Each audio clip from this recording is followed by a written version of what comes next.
ज्ञानतिमिरान्धस्य ज्ञानञ्जनशलाकया चक्षुरुन्मीलितं येन तस्मै श्रीगुरुवे नमः। श्रीचैतन्यमनोभीष्टं स्थापितं येन भूतले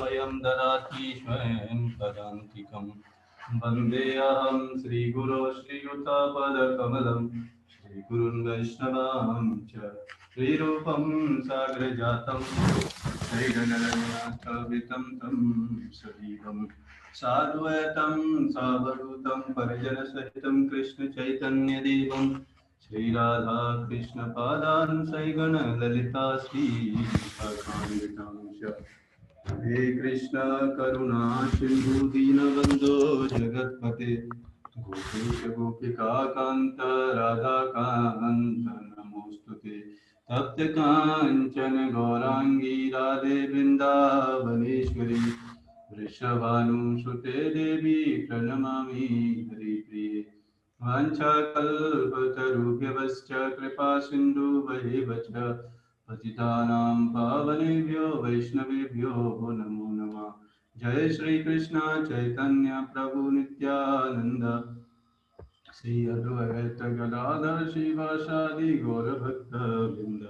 हरे कृष्णा कृष्ण कृष्ण हरे हरे, हरे राम राम राम हरे हरे। हरे कृष्ण। तो आपका हार्दिक स्वागत। आज हम भगवद गीता का थर्ड चैप्टर का सेकंड वर्स पर डिस्कस करेंगे। और कृष्णा कॉन्शियसनेस जो इतने दिन से हम लगभग हर लेक्चर में कई बार हम बोलते हैं, तो इसका मतलब समझेंगे कि ये कृष्णा कॉन्शियसनेस का मतलब आखिर है क्या। ठीक है, तो आइए आज के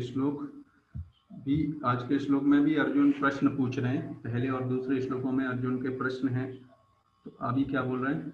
व्यामिश्रवेण वाक्येन बुद्धिं मोहयसीव मे तदेकं वद निश्चितयेन श्रेयोऽहं पुनयाम। तो इसमें अर्जुन पूछ रहे हैं कि पिछले वाले कल के श्लोक में पूछ रहे थे कि अगर बुद्धि योग कर्म योग से श्रेष्ठ है, मतलब भक्ति अगर कर्म से श्रेष्ठ है, कार्य करने से, कर्म करने से, तो फिर आप मुझे कर्म करने में क्यों लगा रहे? ये अर्जुन का प्रश्न था। तो अब यहाँ पर अर्जुन और चीज पूछना चाहते हैं। आपके व्यमिश्रित मतलब अनेकार्थ उपदेशों से मेरी बुद्धि मोहित हो गई है, अतः कृपा करके निश्चित पूर्वक मुझे बताएं कि इनमें से मेरे लिए सर्वाधिक श्रेयस्कर क्या हो। तो अर्जुन ये पूछ रहे हैं कि आपने तो बहुत कुछ बता दिया, क्योंकि हर व्यक्ति का अलग अलग मेंटेलिटी होता है ना। हर व्यक्ति को मतलब हर व्यक्ति को एक ही तरीके से नहीं हाँका जा सकता है, या फिर मान लो, क्योंकि हर व्यक्ति का अंडरस्टैंडिंग लेवल, समझने का पावर और उसके अंदर बौद्धिक क्षमता सबका अलग अलग है। तो हर व्यक्ति को एक डंडे से नहीं हाँक सकते, है ना। इसलिए आप देखेंगे वैदिक स्क्रिप्चर्स बहुत वास्ट है, बहुत वैरायटी ऑफ चीजें बताई गई हैं, क्योंकि वैरायटी ऑफ लोग हैं, वैरायटी ऑफ मेंटेलिटी के लोग हैं, इसलिए वैदिक स्क्रिप्चर्स इतना वास्ट है। नहीं तो एक ही चीज बता दी होती कि कृष्ण की भक्ति करनी है, बस इतना है कि नहीं, कोई जरूरत थोड़ी थी।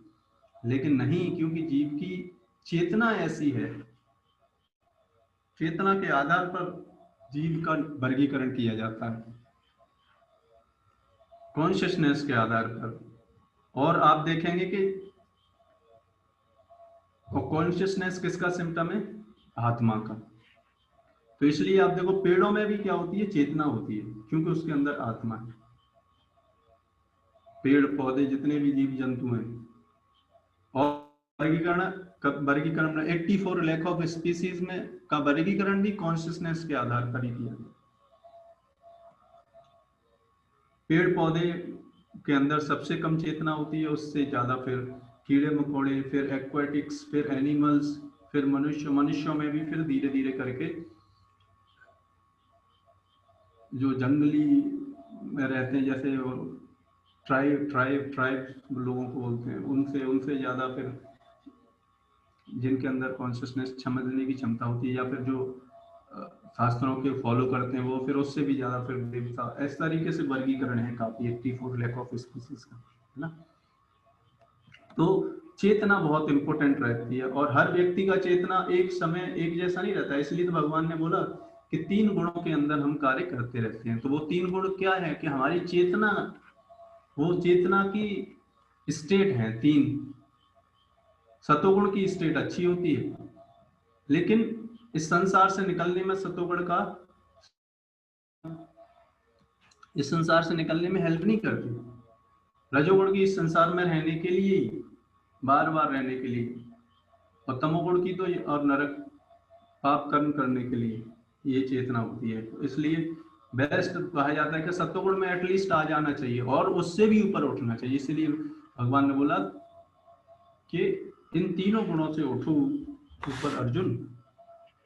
तो ये चेतना में बहुत फर्क पड़ता है, हम किन लोगों से मिलते हैं, है ना, इस चेतना पर, या फिर क्या हम खाते हैं, किन लोगों के द्वारा बनाया गया खाते हैं, ये बहुत इंपॉर्टेंट है। तो उन लोगों का बनाया खाते हैं जिन जिन लोगों का मान लो जिस समय वो जो भी कार्य कर रहे होंगे जिस भी चेतना से, तो वो चेतना फिर क्या होगी, जैसे खाने वगैरह में तो वो चेतना उसमें ट्रांसफर हो जाती है। तो इसलिए बहुत इंपॉर्टेंट है सतर्क रहना, अपनी कॉन्शियसनेस को मेंटेन रखना, है ना। कैसे लोगों से आप देखो, अगर और माहौल बहुत शोरगुल वाला माहौल हो, वहां पे देखिए आप खुद ही पैशनेट हो जाएंगे, खुद ही आप है कि शांत नहीं रह पाएंगे। तो इसलिए, और कृष्णा कॉन्शियसनेस क्या है, देखो कॉन्शियसनेस मतलब चेतना, कृष्णा मतलब कृष्ण परम भगवान है। मैं आपको और सिंपल उदाहरण से समझाऊंगा। जैसे मान लो अगर आप कोई व्यक्ति हो, व्यक्ति का नाम है राम, वो मान लो श्याम, ठीक है ना। अब हम बोले कि श्याम कॉन्शियसनेस, तो श्याम कॉन्शियसनेस मतलब हर चीज श्याम के अनुसार हो। इसको बोलते हैं क्या, किसके अनुसार चेतना, तो उसी के अनुसार ये है कृष्णा कॉन्शियसनेस, है कि नहीं। कृष्ण क्या कहते हैं, कृष्ण क्या बोलते हैं, कृष्ण ने हमारे लिए क्या बोला है, उसके अनुसार चलना, यही क्या है, कृष्णा कॉन्शियसनेस है। कोई अलग बात नहीं है, कोई अलग कोई स्पेशल चीज थोड़ी है, बस इतना सिंपल अर्थ है। लेकिन इतना सिंपल अर्थ हमको समझ में नहीं आता, तो इसको समझना बहुत इंपॉर्टेंट है कि कृष्ण के अनुसार चलना। फिर क्या हो जाएगा, और ये चीज समझ जाएंगे तो ये भगवत गीता सारे शास्त्रों का सार समझ जाएंगे। यही ये एक चीज समझ गए तो सर हर चीज आप शास्त्रों का मर्म समझ सकते हैं। जिस तरीके से अगर किसी का उद्देश्य के अनुसार अगर कार्य करेंगे तो हर चीज वो उसमें बेनिफिट ही काम करेगी, है नहीं। और अगर उसके उद्देश्य के करस्पॉन्डिंग नहीं करेंगे, उद्देश्य को ध्यान में रखते हुए नहीं कार्य करेंगे, तो कितना भी मेहनत क्यों ना कर लेंगे, है नहीं, फायदा नहीं होगा उसका। उसी तरीके से यहाँ पर बताया जा रहा है कि कृष्णा कॉन्शियसनेस, कोई भक्ति का ही वर्ड, एक इंग्लिश में भक्ति को ही प्रभुपाद ने कृष्णा कॉन्शियसनेस वर्ड दिया है। भक्ति का मतलब भी क्या है, उसके अनुसार उनकी भक्ति करना, मतलब उनके अनुसार चलना, है कि नहीं। तो यहाँ पर अर्जुन ये बोल रहे हैं कि भगवान ने क्या किया, सेकंड चैप्टर में कई सारी कंपैरिजन किया कि आप ये श्रेष्ठ है, ये श्रेष्ठ है। अब इसके बाद अर्जुन क्या है ना, कंफ्यूज हो गए। अर्जुन बोले कि मुझे नहीं पता, आपने बताया ये श्रेष्ठ है, ये श्रेष्ठ है, बस मुझे, मेरे लिए, मेरे स्तर पर मुझे क्या करना है वो मुझे बता दी। लेकिन ये एक शरणागत शिष्य का लक्षण है, क्योंकि उस शिष्य को नहीं पता। हर व्यक्ति अपने हिसाब से तो ठीक ही सोचता है कि मैं तो हमेशा ठीक ही हूँ, है कि नहीं। आप देखो, ये बहुत इंपॉर्टेंट बात है कि जब आप देखोगे, हम जब, इसीलिए आप देखोगे कि जब हम किसी दूसरे व्यक्ति से सलाह लेते हैं तो हम वो चीजें उस समय हमारी जो चेतना में है, क्योंकि हमारी जो चेतना है उसी समय बस वही हमारे एनवायरनमेंट में जो चल रहा है बस उसी के अनुसार ही सोचता रहता है। लेकिन अगर दूसरा व्यक्ति से आप सोचोगे, दूसरे व्यक्ति के साथ बैठोगे, तो वो इनके अलावा भी बहुत एंगल से आपको चीजें बताएगा। इसलिए क्या होता है, जब भी कोई महत्वपूर्ण कार्य करते हैं तो क्या किया जाता है, सबका परामर्श से कार्य वो किया जाना चाहिए। नहीं तो फिर क्या होगा, हम अपने एंगल से बहुत सारे, नहीं तो धोखा खा जाएंगे, एक बार में मिस्टेक कर देंगे, बहुत सारी मिस्टेक हो जाएंगी, फिर बहुत गलतियों समय निकालने के बाद वो चीज समझ में आएगी, है कि नहीं। इसलिए क्या करना चाहिए, दूसरों के जो एक्सपीरियंस हैं उससे भी हमको क्या समय बचा सकते हैं, है कि नहीं। तो उससे क्या होगा, दूसरे की चेतना हमने का यूज कर लिया, है कि नहीं। उससे क्या फायदा होगा, वही गलती मान लो कोई व्यक्ति किसी कार्य में सक्सेसफुल हुआ और उसने 50 साल निकाल दिए, है ना, 50 साल निकालने के बाद वो उस कार्य में सफल हुआ, उसने बहुत सारी कुछ गलतियां भी की, अपनी गलतियों के बाद फिर उसको सुधारा, फिर ठीक ऐसे आ गया। लेकिन आप देखो, आप अगर उस व्यक्ति से ट्रेनिंग ले लोगे, उस व्यक्ति ने क्या किया, वो अपना एक्सपीरियंस क्यों, इसीलिए एक्सपीरियंस वाले लोगों से क्यों सीखा जाता है, क्योंकि उन्होंने अगर जो गलतियां की हैं या फिर उन्होंने जो सीखा है वो हमको बताएंगे और हम वो गलतियां दोबारा रिपीट नहीं करेंगे या सतर्क रहेंगे पहले से ही उनसे। इसलिए हमें क्या करना चाहिए, ऐसे सक्सेसफुल लोगों के बारे में श्रवण करना चाहिए, उनसे सीखना चाहिए, उनसे ट्रेनिंग लेना चाहिए, है कि नहीं। इसलिए आप देखो, एक्सपीरियंस का बहुत इंपॉर्टेंट मैटर करता है। कोई व्यक्ति कितना भी एजुकेशन ले लेकिन जब जॉब करता है तो क्या मांगा जाता है उससे, एक्सपीरियंस। और जैसे जैसे एक्सपीरियंस बढ़ता है उसका सैलरी बढ़ता जाता है कि नहीं। और फ्रेशर होता है, उसको आजकल फ्रेशर्स को तो जॉब ही नहीं मिलती। तो क्यों क्यों क्योंकि उसकी चेतना में परिवर्तन आया। तो उसी तरीके से अगर हमें कृष्णा कॉन्शियसनेस होना है तो क्या करना पड़ेगा, जो कृष्णा कॉन्शियस व्यक्ति हैं उनसे उनसे श्रवण करना पड़ेगा, उनसे समझना पड़ेगा कि ये क्या है कृष्णा कॉन्शियसनेस, है कि नहीं, भक्ति क्या है, कैसे करना चाहिए, उनके एक्सपीरियंस से हमको समझ लेना चाहिए, है कि नहीं। तो फिर हमारा काफी समय बच जाएगा। पिछले अध्याय में भगवत गीता के उपक्रम के रूप में सांख्य योग, बुद्धि योग, बुद्धि द्वारा इंद्रिय निग्रह, ये सारी चीजें बताई गई थी उसमें। निष्काम कर्मयोग तथा नवदीक्षित की स्थिति जैसे विभिन्न मार्गों का वर्णन किया गया है, किंतु उसमें तारतम्य नहीं था।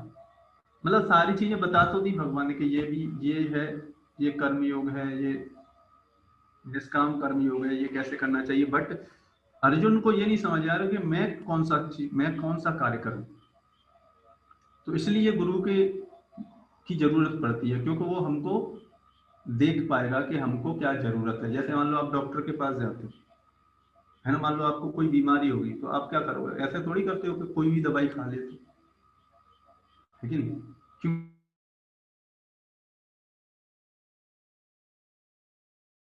इसके इम्यूनिटी सिस्टम के हिसाब से ये वाली काम करेगी, है नहीं। तो इसलिए ऐसे एक्सपर्ट लोगों से सलाह लेके अपनी चेतना में परिवर्तन करना चाहिए, किंतु उसमें तारतम्य नहीं था। कर्म करने तथा समझने के लिए मार्ग की अधिक व्यवस्थित रूपरेखा की आवश्यकता होती है। मतलब मार्गदर्शन, हर व्यक्ति को मार्गदर्शन की जरूरत पड़ती है। कोई व्यक्ति ऐसे नहीं बोल सकता कि मुझे जीवन में हर कुछ, मैं किसी से नहीं सीखता, अपने आप सब कुछ मैंने किया है, ऐसा नहीं। हर चीज हम इस संसार में एक दूसरे लोगों से ही सीखते हैं। अतः अर्जुन इन भ्रामक विषयों को स्पष्ट कर लेना चाहता था। तो अगर कोई व्यक्ति ये इस बात से कंफ्यूज है कि नहीं मैं किसी से नहीं सीखता, मैं अपने आप ही सब कुछ करूंगा, नहीं, ऐसा नहीं है। आप कुछ भी कार्य करेंगे आपको लोगों से, दूसरों के लोगों से सीखना ही पड़ेगा, जिससे सामान्य मनुष्य बिना किसी भ्रम के उन्हें स्वीकार कर सके। इसलिए अर्जुन ने प्रश्न पूछा कि हम सब की भलाई के लिए कि मैं क्या करूं। यद्यपि श्री कृष्ण वाक्य चातुरी से कृष्ण को चकराना नहीं चाहते थे, ऐसा नहीं था भगवान उसको घुमा रहे हैं या फिर बताना नहीं चाहते, किंतु अर्जुन यह नहीं समझ सका कि कृष्णा भावनामृत है क्या है।